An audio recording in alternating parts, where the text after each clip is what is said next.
ချမ်းပြည်နယ်ရဲ့သဘာဝအလှများကိုနောက်ခံထား၍အတန်ဆွမ်းအမျိုးသမီးများပါဝင်ပြုဆောင်ထားကြပါတယ်။နေ့တစ်နေ့ရဲ့မနက်ခင်းလေးတစ်ခုမှာအများနည်းသူအလုပ်သွားဖို့ကိုပြင်ဆင်နေတဲ့အတန်ဆွမ်းအမျိုးသမီးတစ်ယောက်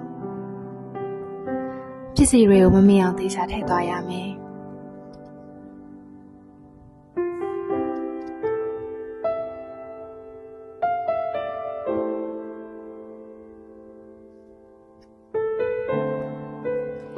ကျမလိုတခြားနေရာဒေသကနေလာလို့တဲ့သူအတွက်ကတော့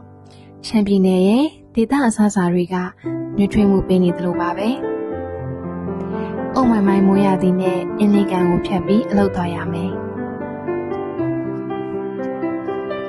အခက်ခဲတွေရှိနေတယ်ဆိုပေမဲ့အများနည်းသူကျမနဲ့သွားလာနိုင်ပါတယ်။ကျမတာဝန်ယူထားရတဲ့အလုပ်တစ်ခုအတွက်ကျမကိုကျမအပြေအဝယုံကြည်မှုရှိပါတယ်။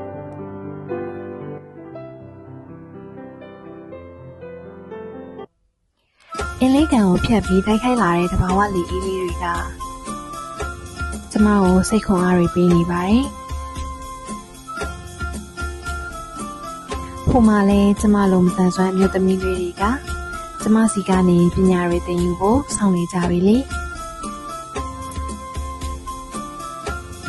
ကျမပညာသင်ကြားပေးရမယ့်နေရာလေးကိုတော့ရောက်လာပါပြီ။အားလုံးကနှွေးထွေးကြိုဆိုပေးကြပါတယ်။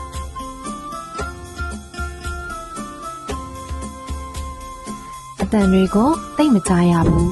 ဆက်သွယ်မှုမှာအခက်အခဲတွေရှိကြတယ်ဆိုပေမဲ့အားလုံးကအတူတူရဲမောလို့ရတယ်အတူတူပါဝင်လို့ရတယ်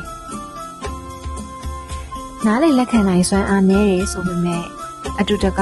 သက်တွဲခေါ်ဖို့ကလည်းအရေးကြီးပါတယ်အားလုံးအကျုံးဝင်တဲ့ပတ်ဝန်းကျင်လေးကပျော်ရွှင်ပြီးကြည်နူးစရာအပြုံးလေးတွေကိုဖန်တီးပေးပါတယ်တူတူသာဆိုရင်တိုးတက်တဲ့အနာဂတ်တစ်ခုကိုမြန်မြန်ပေါ်ပေါ်လာနိုင်ပါ